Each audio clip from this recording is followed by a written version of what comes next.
We're live. We're hot. Special thanks to Brian and Ryan for bringing this 394 down. As you can see, it's pretty scored. So I figured, you know what? Let's dismantle this. Let's take it apart. Just for, giggles. We're going to put this thing back together eventually, but, we're going to try to figure out why it scored. The base gasket looks like it was pretty well intact, so it's probably not that. My guess is that the seals are just old. Let's see. There's no play in the bearings. So my guess is the seals are just old. Could be the carburetor. Could be something gummed in the carburetor too. That can happen.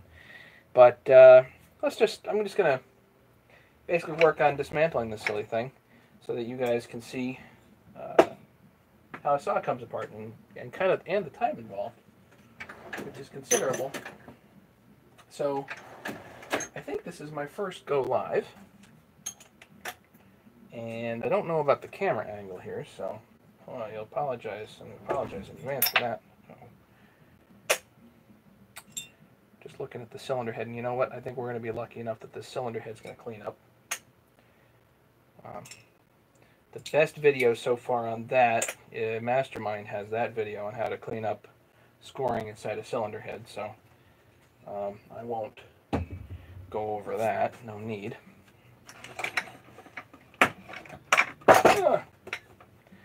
So, we're dirty, we're yucky here, the whole thing's coming apart, so we don't need to worry about being too gentle. These coils have 3mm head M4 screws, and they do tend to come loose.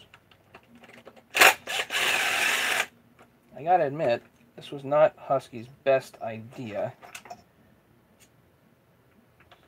and these coils tend to get eaten mainly because the coil is really kind of close to the muffler, so there's a lot of heat here. It just wasn't the best design consideration. Certainly one of the benefit to the steel chainsaws is that they actually have the coil down here, which is well away from the muffler. So, it's a design consideration. They do eat coils. The steel 200Ts eat carburetors, so whatever. All kinds of stuff happens. Oh, we got a box. Let's see here. What should we do next? Let me take the piston off. So in this case, actually, this is still intact. That's good. It looks like the crankcase is pretty well intact. That's nice. A lot of the screws, the bolt holes aren't really wallowed out. Good. Let's see if we can get the wrist pin out here. Pull the piston off.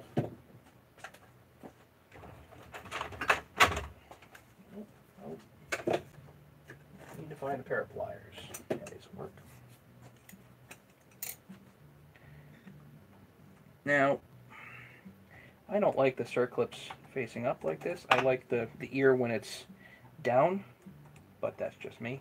Does it really matter? Who knows?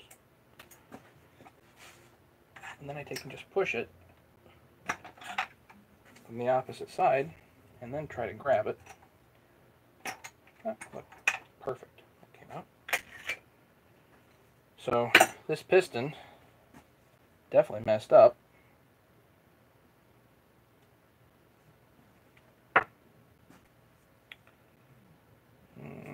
Don't forget about, this is a very important piece. Make sure this is intact, and it is. It needs to be clean, but should be fine. Okay. I guess we can get the clutch off next.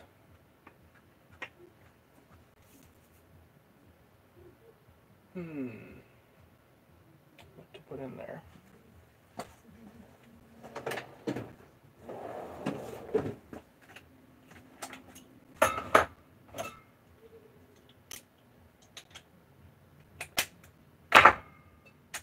Now, 394 clutches are not always easy. Now, in order to do these, I really have to block the connecting rod here and the crank from moving. So, let's see.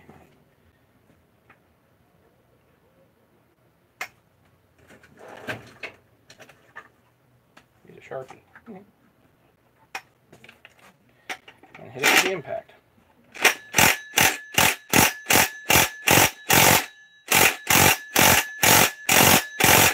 And it may not go.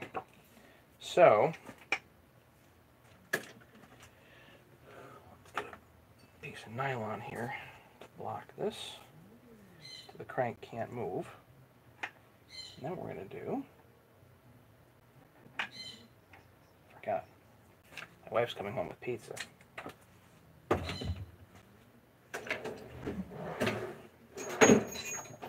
No, who would forget that?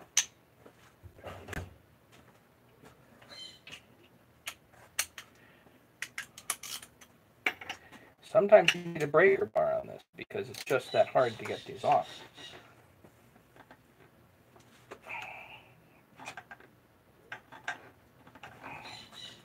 In this case, it's just that hard to get that off.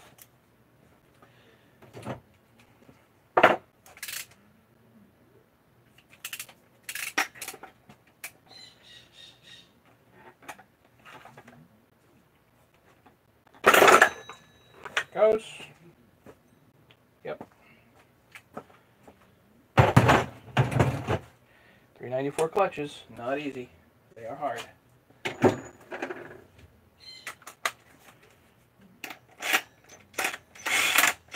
Wait till you see what we got to do to the flywheel. Alright. Now it's not actually fully worn. There are wear marks or wear nubs here, and it's not all the way down, so still a usable unit. Pretty warm though.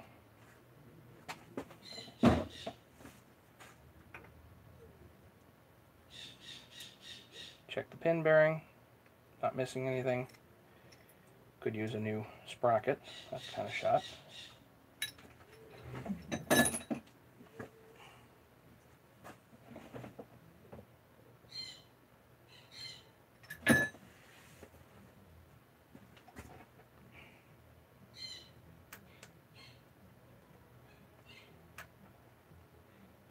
In case anybody's making any comments, unfortunately I cannot see them because I'm over here and the phone's all the way over there.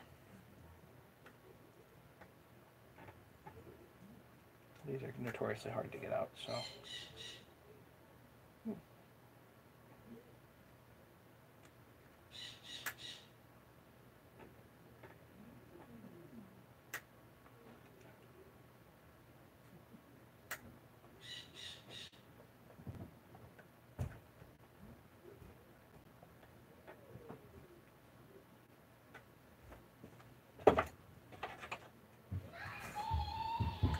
Apparently my wife's home.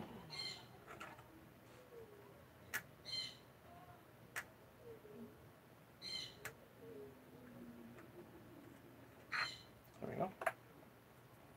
The oiler pinion looks fine, and the washer, don't forget the washer. It's clean in there. Oh, no play.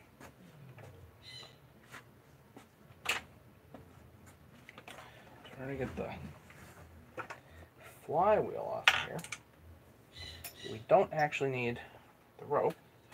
Don't need to block the crank. But to make my life easier, I actually like to take the pawls off and heat this up, and then you can bang on it a little bit and it'll come. Just what I like to do.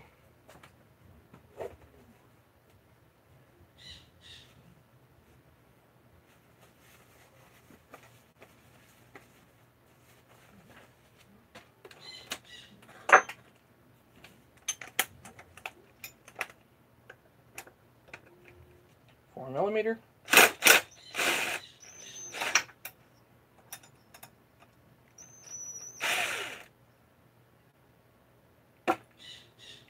There's a washer, a spring, the pawl, and the post. Saying, why am I taking these off? Well, because if I heat this up, you're going to ruin the temper on the springs.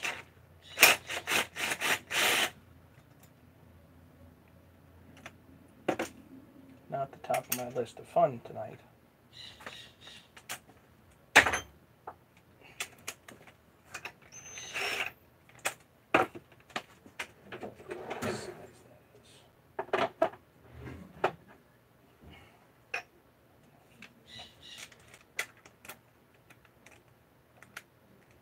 9/16.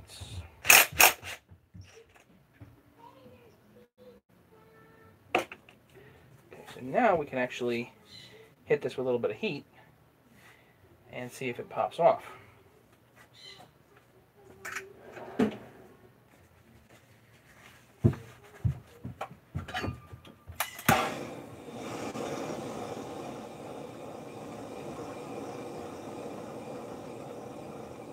Do this now without ruining anything. You know you're going to change the rubber seals in anyway.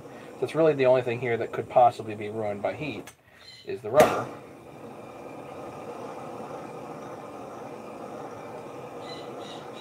Heat up the flywheel nice and evenly, nice and slow.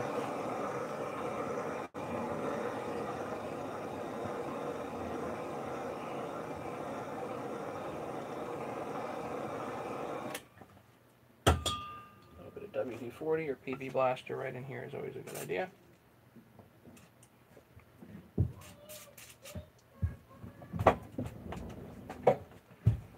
You want to hold this up off the ground by the flywheel.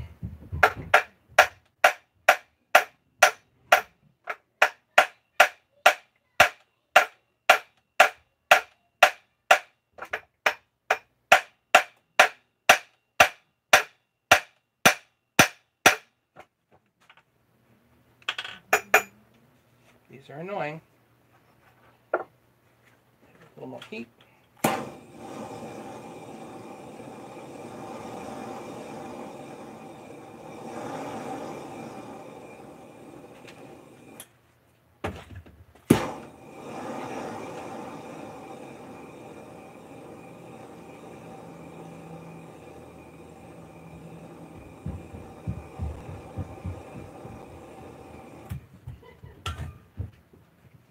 Nice to have a knocker. I don't have one here in this case. See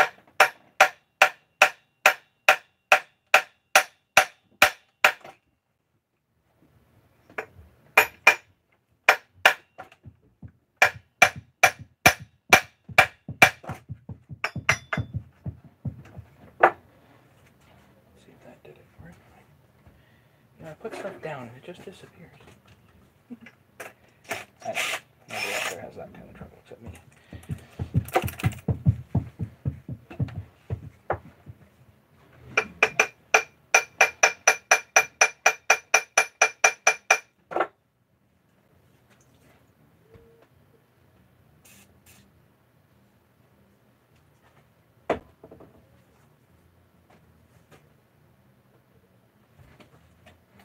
I have an idea.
Bear with me, folks. Here we go. Let's make a knocker. Got one of my crank tools. It'll fit on M10 by 1. And I need a bunch of ball bearings inside of it to fill the space.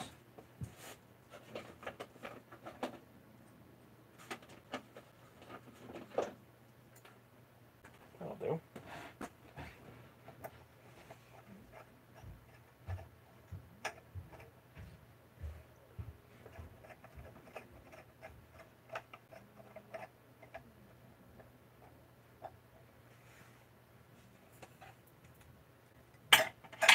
Quite have it. I might. It's close. Washer. might just cinch down to be a knocker.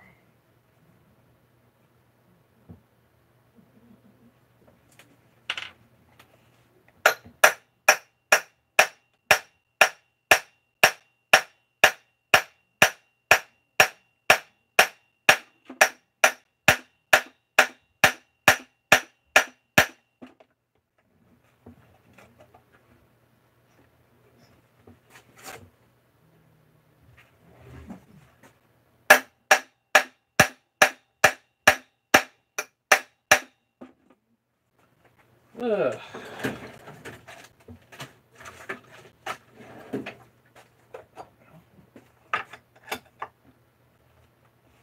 Pry bar. Lift up with the pry bar.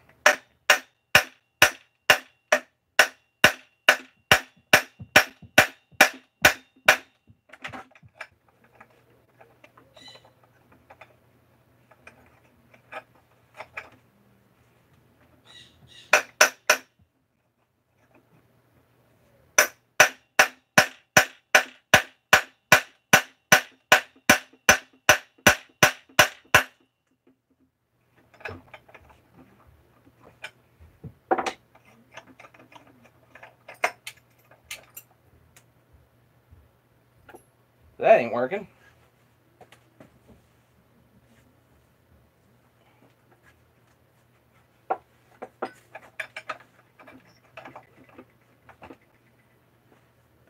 Hardest flywheel I've ever tried to get off. Jeepers.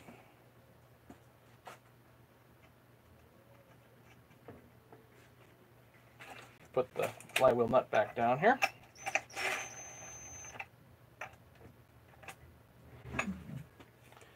Basically keep banging.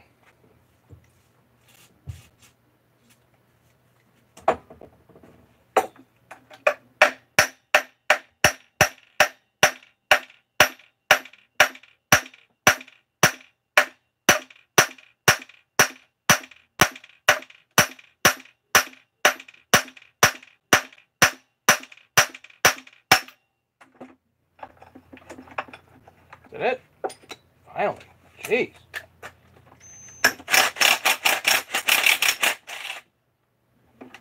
Because the flywheel nut's a little bit on the soft side. Probably buggered the flywheel nut, but at least the flywheel's off. And these flywheels, you cannot get them anymore. In order to get a new flywheel, you need to get 395 flywheel and a 395 crank. So if you bugger this, bad.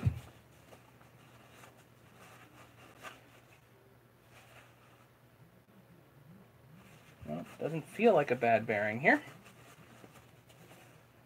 Drift key's still here. Seems to be pretty solid, so I don't worry about taking that out. But odds are these seals are old, so. Okay, onward.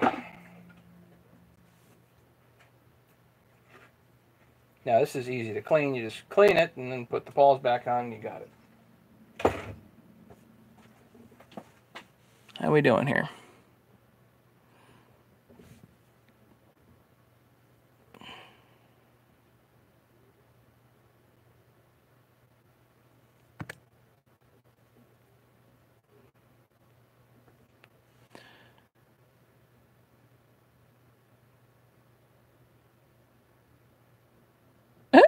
Hey, I'm trying to look at all the comments here. I didn't realize. Holy cow. Move the drill. Yes, sorry.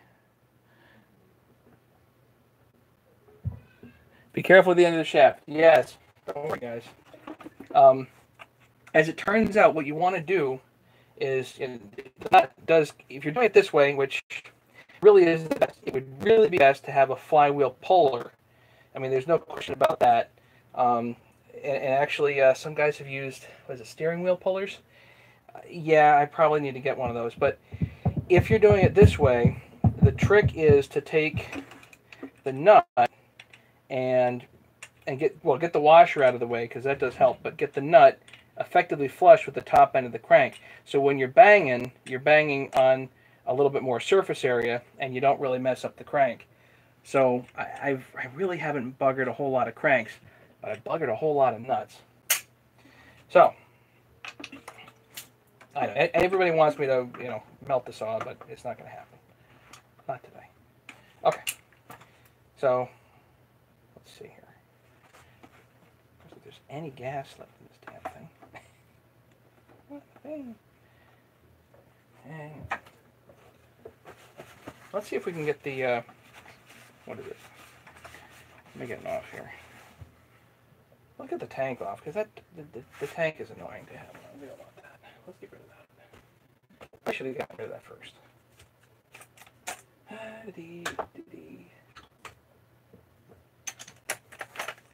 Couple of bolts up here.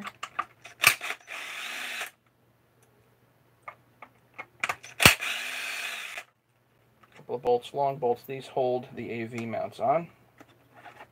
This hole just wants to leave. Long bolt under here.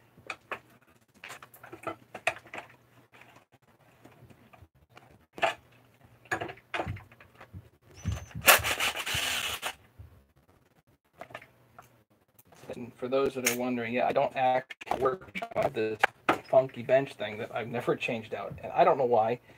I know a lot of people have commented on that, but for whatever reason, it sort of works for me, and I can't fully explain it. One of the things that tends to go missing on these saws are these bolts. It's half threaded, half not.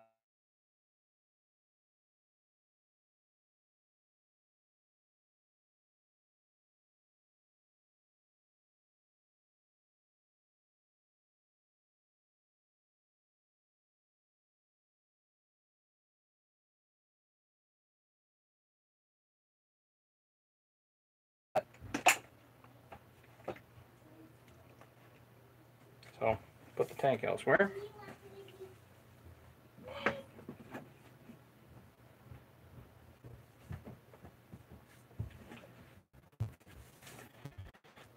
Let's see if we can get to a case split here.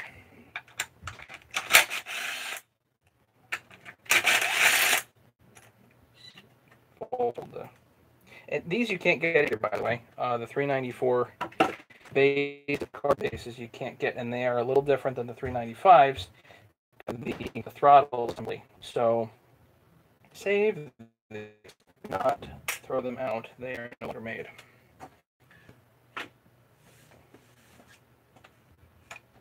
There goes one of the ball bearings.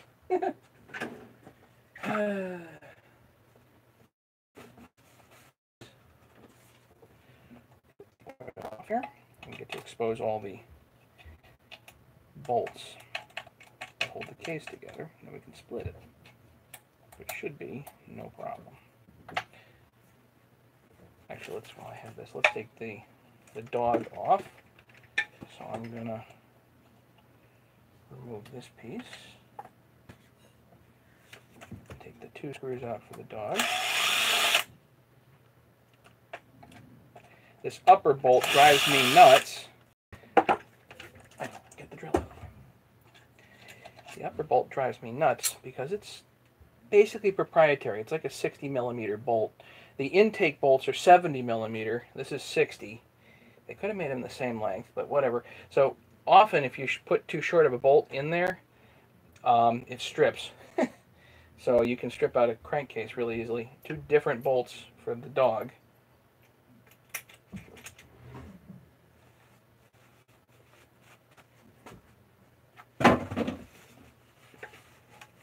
Who's over there making fun of me? Somebody's got to be making fun of me. That's okay. You guys are welcome. I'm such an easy target. Okay, 3 screws hold the oiler on. 3mm again, M4.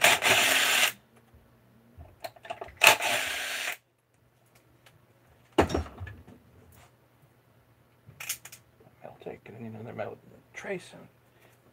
I like to use 2 screws 2 flathead screwdrivers to bring the oiler up. So it lifts that way, but doesn't. You need to get something else on the top here and basically lift them both at the same time, kind of.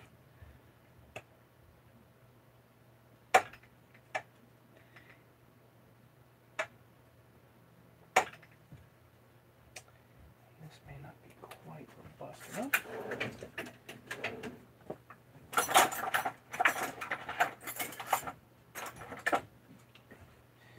I really like this screwdriver, and I found it at a junk place. They had a pile of them, and I wish I bought more. 50 cents a shot.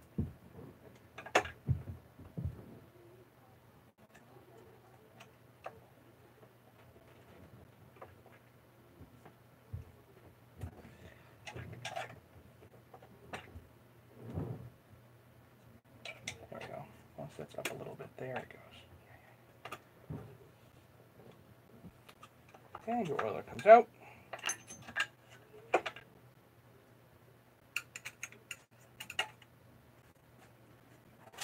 Oiler down. See, there's a little rubber ring in there called an X-ring. Let's see, is it still on the oiler? Yep, so that hasn't disappeared. And there's the oiler dip tube that we don't need. Usually I can reuse these. Gotta clean them though. Ooh, we are darn close to a case split here. Check this out.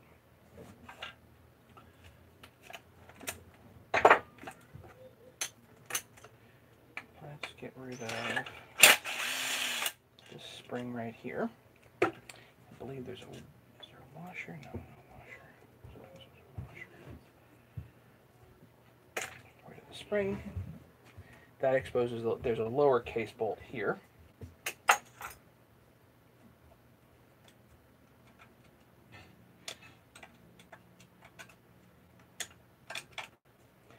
Cool.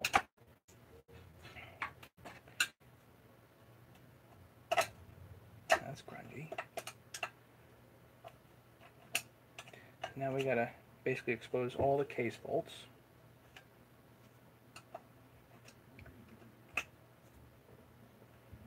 Once we get these heads exposed, we're good.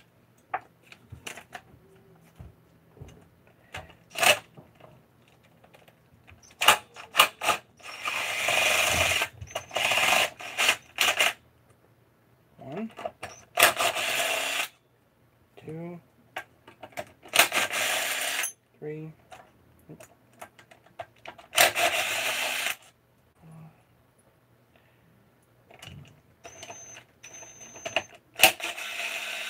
5,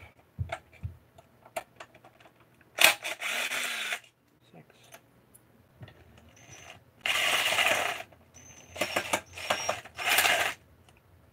'Can't tell whether I got that one or not. Let's get another metal tray. I'll double check that I got this one. The dirt that ends up on these is just crazy.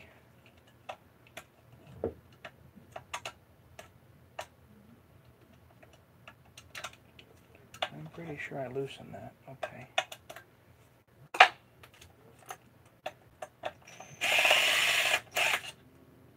Yes, I did.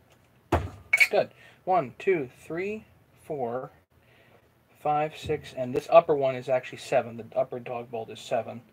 But once those are loose, now we should be able to split it. So let's split it.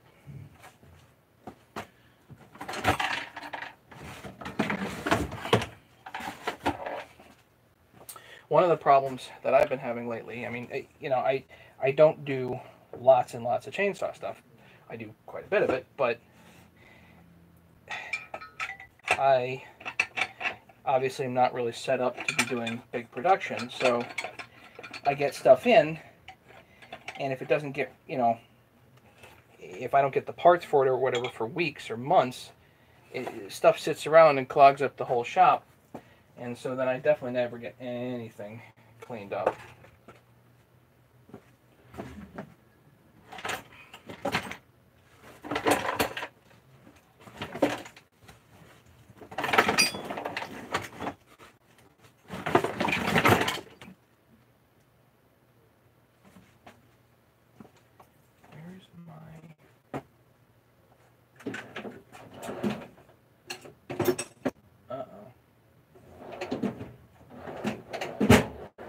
just need 15/16 socket.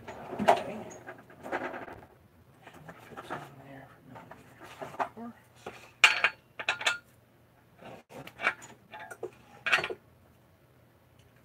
Don't know where my socket went. Or my wrench, so we just use this.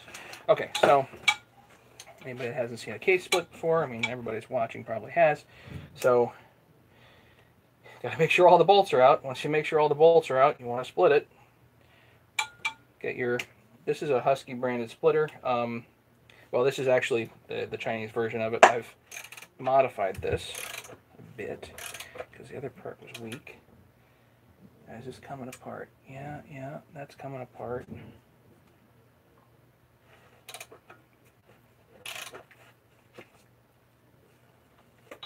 Yep, there it goes.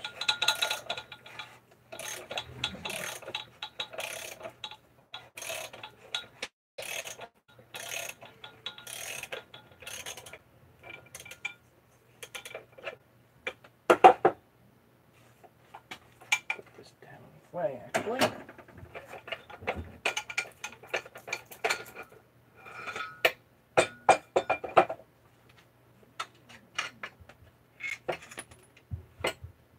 Bolts go everywhere. Pretty typical. Ugh. Yeah, okay. Yuck. These bearings are not so good. They're a little on the crusty side. So definitely a good thing that I did the split.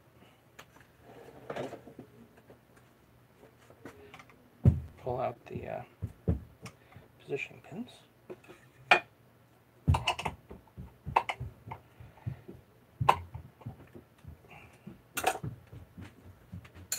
Don't lose those. So that's one case split. The bearing, you heat this up and take the bearing out. What I'm going to do is I'm going to clean this up pretty good first. Uncommon to see these AV mounts still intact. Just not common at all to see them intact. Nice to see it. Nice to see this hasn't busted. So overall, even though the saw died, I think it was reasonably well taken care of. So nice to see that. That's cool. So now we just take the splitter and put it on the other side here.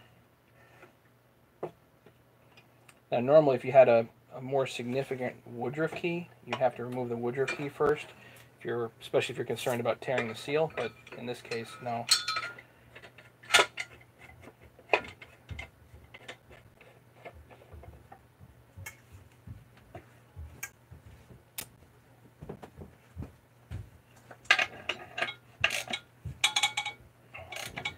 So you get that on there.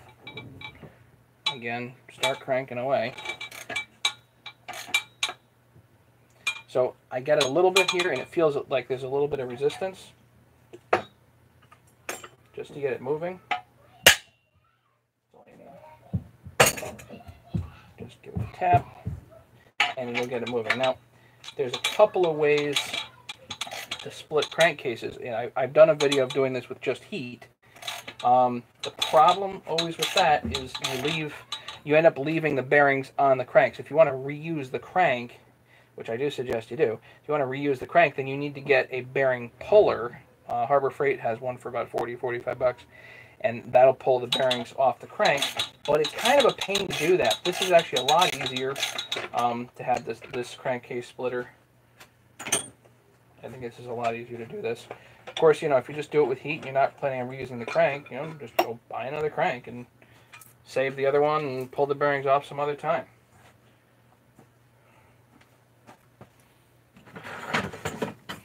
Usually you can pick up cranks for about $30 on eBay. Some of these guys are selling these at about $100, which, I don't know. But going to see me get the bearings out, I can do that. And then I'll call it a night, because I have pizza waiting for me.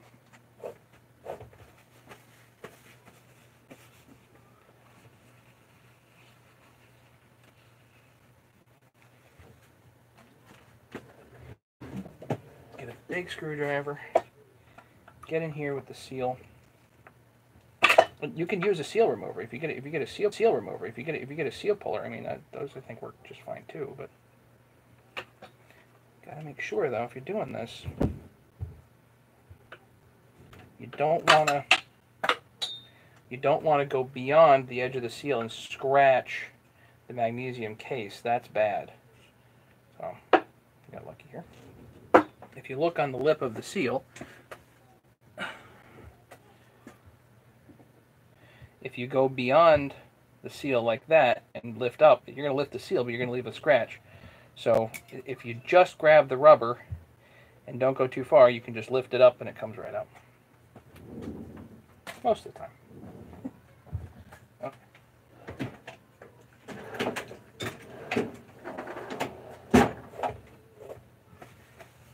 So let's see, how do I get that bearing out? I have my heat gun here. That'd be good.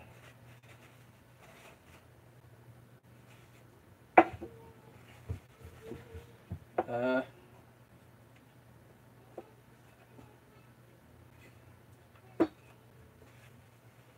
need to find a socket.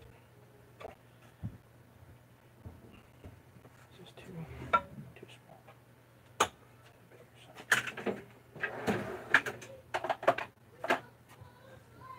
Find a socket that is pretty big but still fits inside the seal pocket.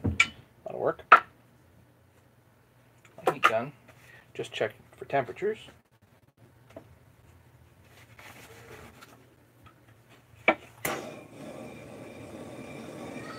And you heat it up.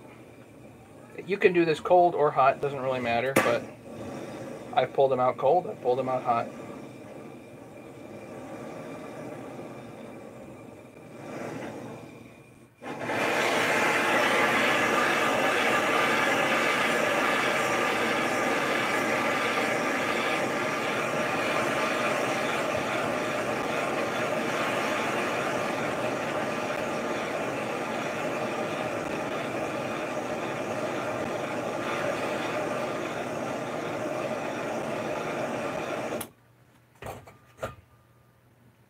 You can check it with your IR gun. Anywhere 300 is good. This is a little above 300, so that's fine. Grab your hammer, grab your socket. Your bearing's out. And the socket looks nice, so put this aside on the ground. And that's ready to be cleaned. See, while I got the heat gun here. Oh, I gotta pull the seal out. Same exact thing on this side. These cranks, this saw is nice because the crank seals are the same on both the PTO and the flywheel side.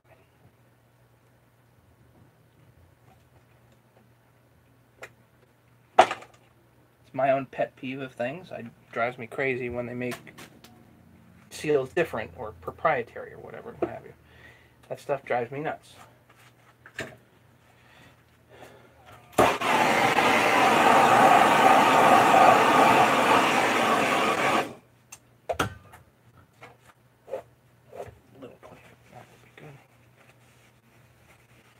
Make sure there isn't too much debris. Obviously you don't want stuff catching on fire. It won't. I mean, it's amazing what doesn't.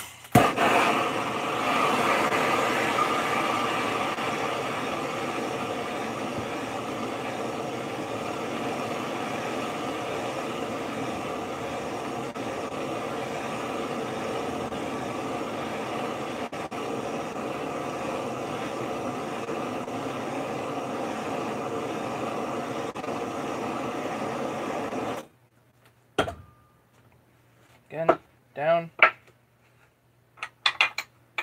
can check it with the heat gun if you want, but I think this is pretty hot.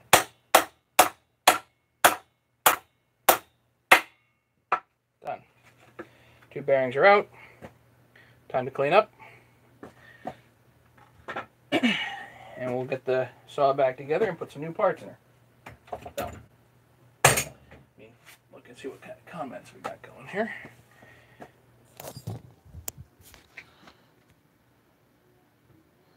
11 people on. That's not bad for my first. Let's see. Do we have comments? Can't hit it.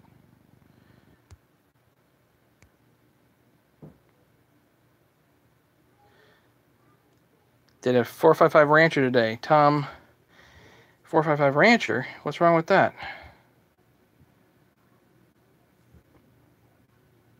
Better to dismantle the pizza. I actually don't do. Thanks everybody for watching. I'm gonna go get the pizza and eventually get back together. But this is my first live, so thanks everybody to